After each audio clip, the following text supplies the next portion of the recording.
Hi-oh YouTube, my name is Dexter and welcome back to Borderlands 2, and I made it through the endless gunfight. I said I'd be back, but I'd be back in it, but I kind of forgot. And now I'm back shooting stuff. One thing I will say, before we go too much further, I'm really excited to see the changes that are coming to Heroes of the Storm on Tuesday. I talked about it a while ago, Diablo and Lunara, and by a while ago I mean on Friday, because it's Monday. The Monday after I got back from my grandfather's funeral. That's a thing I'm going to keep bringing up until I deem it no longer relevant, but I'll talk about the changes for Heroes of the Storm, Diablo and Lunara. Starting with Diablo, because I don't understand why he's getting changed, but I kind of enjoy that he is. Basically, he does only have one build, but it's so good he doesn't need anything else right now, and I'm assuming that's why Blizzard's changing him. Why are there always loot midgets? There are always loot midgets, and I don't understand it. But yeah, Diablo's getting a small change, or a big change on whenever it's coming. I don't know when it is, but it's coming. What it's doing is, first off, they're changing how his Fire Stomp works, where Fire Stomp is an AoE, unreliable AoE, mind you. It is entirely unreliable at the best of times. They're changing it from it exploding out in the 8 directions away from him. It's always the same 8 directions. It's all based on whatever direction he's looking, though.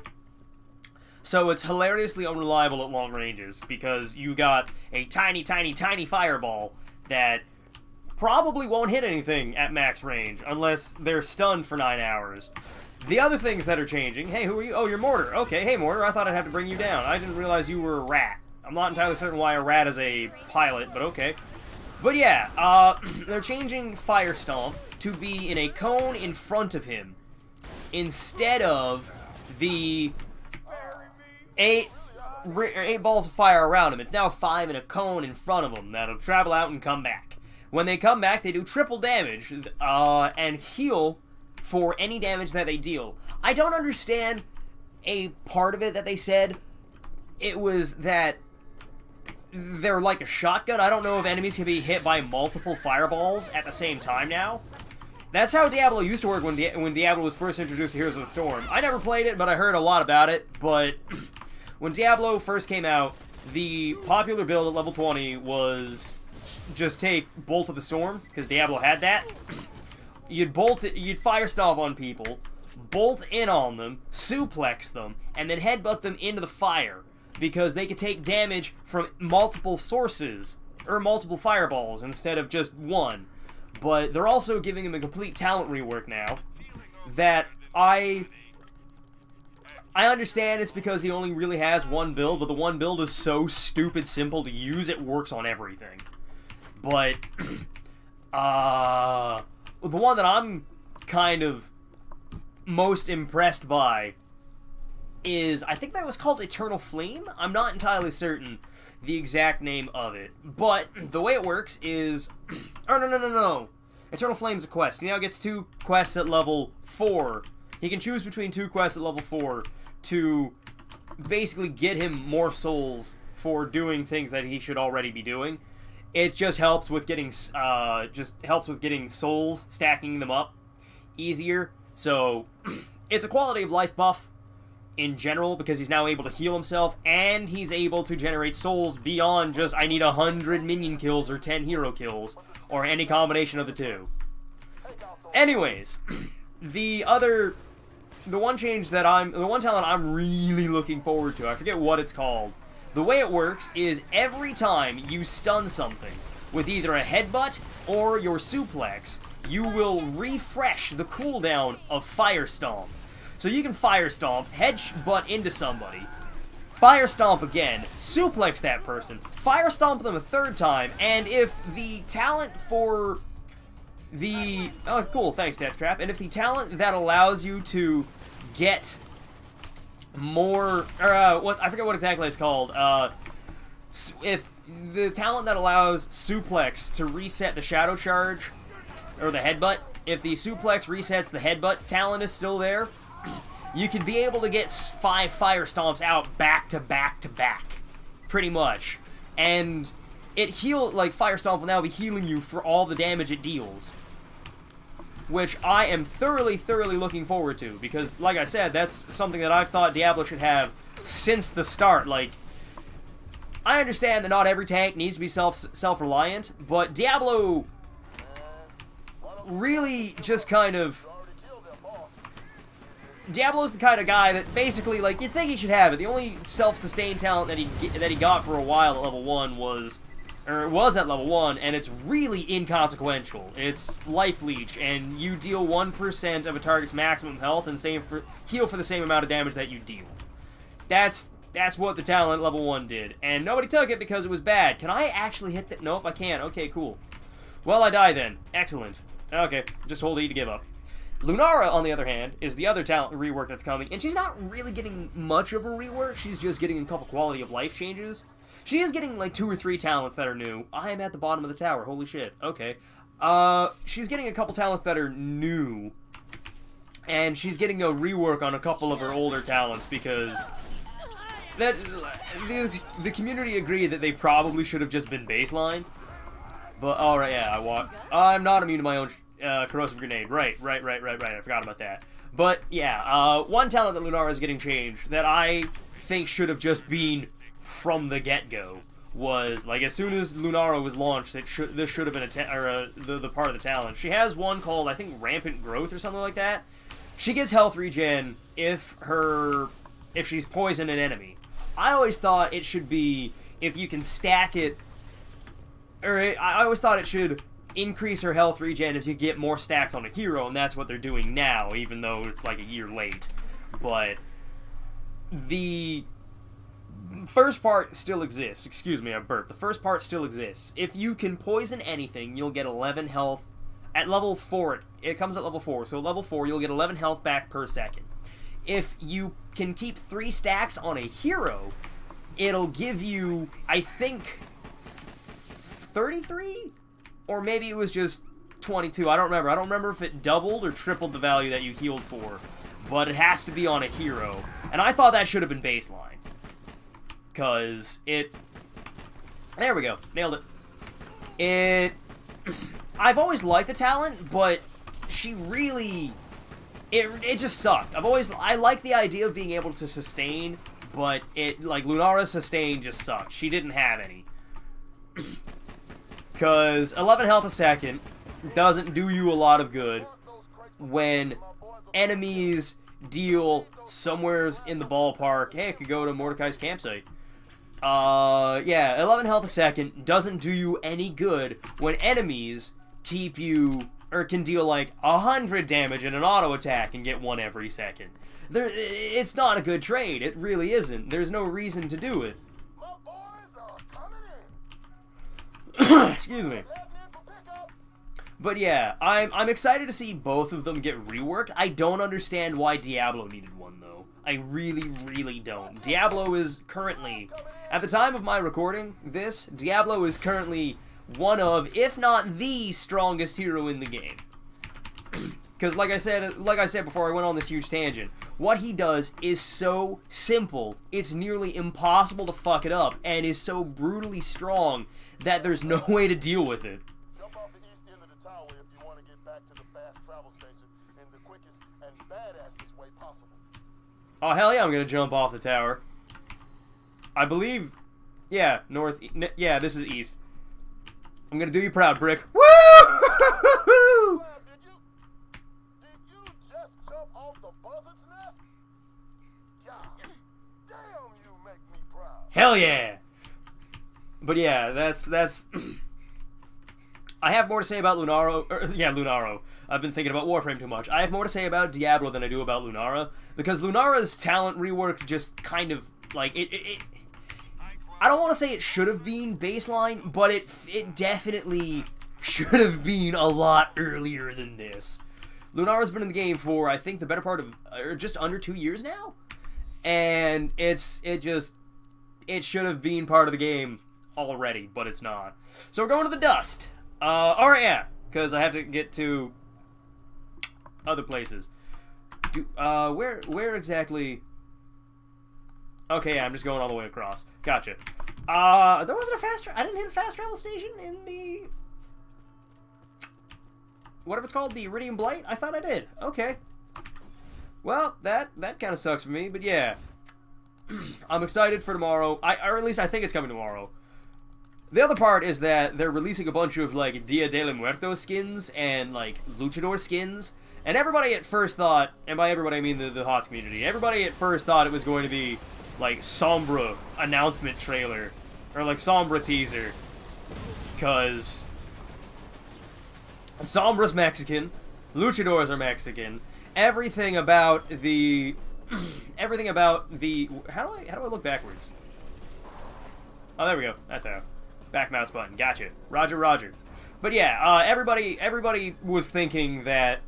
Because it started off with a picture of a Chihuahua in a Luchador mask, and on like a brick building that looked a lot like the same kind of bricks that were used in Dorado in Overwatch. Which is a really long and convoluted way of maybe announcing that Sombra's coming out. But that's what everybody thought. Everybody was thinking it was going to be Sombra. Which I'm not inherently against. But I don't like... I don't know how to word this. I was kind of... I wasn't too pleased. I'm never pleased about an Overwatch hero hitting the game long before any other franchise. Because I'm not a super big fan of Overwatch. Case in point, I don't like Overwatch all that much. There's only like... There's two characters I would love to see in Heroes of the Storm from Overwatch. Doomfist and Reinhardt. Because what they do just seems like it would fit in a MOBA. And by seems, I mean it does fit in a MOBA. Like, they do the same thing, pretty much, I understand that. But Doomfist doesn't fit in Overwatch, but what he does would make for an... I feel like would make for a great character for Heroes of the Storm. His passive basically is just Kerrigan's passive, but everything else about him is just so cool. It's not... That unique combination hasn't been in the game yet. Well, I say unique combination, but he's got a charge punch that would launch people backwards, obviously. The only thing that's similar that other characters have is Johanna has his ultimate. Johanna has Falling Sword, I think it's called. I'm not entirely certain. She just jumps up into the air and then smashes down a couple seconds later, stuns everything in the area for...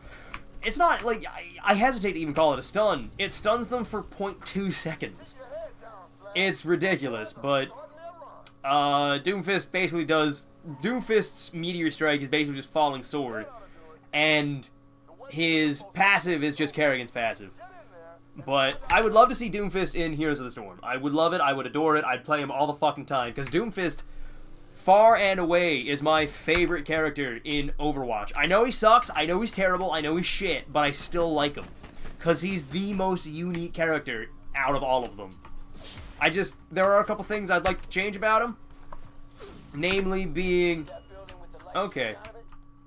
Frig off, Alpha Skag. The thing I'd change about Doomfist is the ability to manually reload your shotgun knuckles. Because he can't. Everybody else can reload their guns except for D.Va, but she doesn't have to reload ever. But Doomfist has to wait.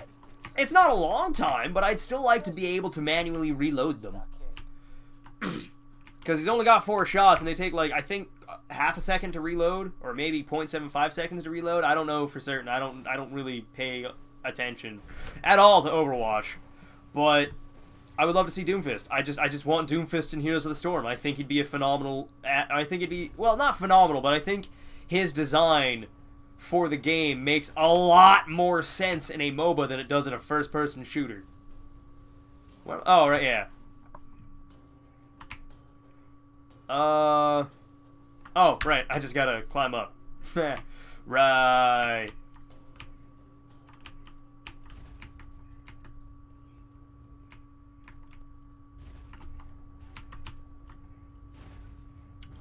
God damn it. You okay? Looks like the ladder's busted. Still, the pipe looks cracked. I bet if you raise the pressure, you could blast the pipe wide open, get inside that way.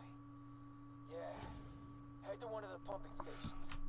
I have another small complaint about your idea there, Mordecai. Mordecai, I made it to the Hyperion outpost. Just give me some time and I'll steal a drop barge. Once y'all find out where the warrior is, we can all go after it together. One small problem I have with Mordecai's plan. Why not just put the ladder back up? I don't think it'd be that hard to do, would it? I guess it did break in half, but still. Just put the ladder back up, you dummy. I shouldn't have to go cause massive collateral damage just to get inside a building. But I guess I have to, so we're gonna go drive around for a bit. But yeah, also, one other thing I will say. I said earlier in an earlier video how Hyperion Truth Network. How my gub here was from Logan's Run. I was incorrect. There's another gun in this game that's from Logan, or that's basically pretty much every legendary weapon in this game is a pop culture reference. 90% of this game is just a pop culture reference, but the Marksman's Gub is from a movie, I think it's Woody Harrelson? I'm not entirely certain the actor, but the movie's called Take the Money and Run. And it's from a scene where he walks into a bank, tries to rob them, and nobody agrees on what his note says. It's something like, put $50,000 into this bag and act natural, I have a gun. And some people think he spelt gun as gub, and other people think act natural is apt. They have it back. I think they have it. I think it was APT, apt natural. But they keep thinking his spelling of the words is incorrect, and that's the entire point of that's the entire bit of the movie. He tries to steal some money from people who can't read his handwriting. Oh, okay, that's how that works. I don't think Death Trap should fit into the wall, but I'll let you do that, buddy. There's an upgrade that I took, that little ball of blue light that Death Trap fired. What is it? 1, 2, boom. I don't think it's very good, but I wanted to try it. It's very slow, kind of hard to shoot, but it does a shock nova, and I like it. I also have this thing. I don't know what it is. I just really I like Mollywan weapons, so I took it because it was a purple Mollywan fire pistol. I can't help it. Mollywan stuff is just my favorite. Or is it Mollywan? I don't know. Mollywan stuff. I just like the elemental weapons. I like status effects. Okay, I can't. That's my problem. That is my crux. I really want to be playing a Siren right now because the Siren in her Cataclysm tree gets a... Cataclysm is just all about status effects and elemental damage. She gets a special upgrade. I wasn't prepared for a badass surveyor or a badass repair surveyor. Badass surveyor. I guess that works. But yeah, there's an upgrade that the Siren gets that I adore. It's easily my favorite talent easily the favorite upgrade that she gets. I'm just gonna shoot you until you're dead. The way it works is anytime you shoot somebody, it's on a 5-second cooldown, but your first shot against an enemy your first shot every 5 seconds creates a massive acid cloud that does corrosive damage that's proportionate to the amount of damage that you dealt to that target. When the game first launched, it was useless. Cloud Kill was terrible. There was absolutely no reason that you'd ever want to take Cloud Kill because it sucked so much. It was a terrible talent, it didn't do any damage, and it was a waste of a level up. Then, a while ago, I don't remember when exactly, I think like a month, 3 months after the game came out, they buffed it by like 4,000%. They increased its damage by 4,000%, so now it's one of her best talents. And I love playing the Siren, just because it's... Oh, I'm about to die here. Yep. Okay. Well, there we go. That's a life. But yeah, I miss Cloud Kill. I miss playing the Siren. I want to play Salvador because he's just a giant walking bug. Like, Salvador's existence is a glitch in the Matrix. That is what he is. Everything about Gunzerker is exploitations. One of my friends was telling me the coolest upgrade that you could make, or the coolest build for, what's his name, for Salvador, involves two weapons, and two weapons only. The Pimpernel and the Ahab. And I'm not entirely certain why it works, or the exact method in how it actually came to be, but if the Pimpernel is a sniper rifle that fires 5 bullets in a pitchfork, or 3 bullets in a trident design, 5 at a time, because it's a doll weapon. I'm just gonna revive. I don't care. The Ahab, however, is a rocket launcher that fires a really, really, really small projectile. It fires a harpoon rocket. As Salvador, if you have, I don't remember which hand they have to be in, but if you have the Pimpernel and the Ahab, and fire the Pimpernel, your Pimpernel will be firing the Ahab rockets in the trident pattern 5 at a time. And it's called the Pimperhab, or, yeah, Pimperhab? I'm not entirely certain. Pimpernel, Ahab, combo. Pimpernel. I don't remember what it was. It's something like that, but basically the way it works is whatever weapon Salvador has in one hand, his gun, if they both fire projectiles, the gun in one hand will use the projectiles from the gun in the other hand. But I'm going to call this an episode. For those of you who are new, feel free to like, comment, and subscribe if you want to. But if not, then carry on your merry way. But for the rest of you ramblers, I will catch you next time, where I will be in that pump station, or at least not dying as much trying to get inside the pump station. So, I hope you all enjoy this, and I'll see you all next time. Bye, everybody. It's been a lot of fun.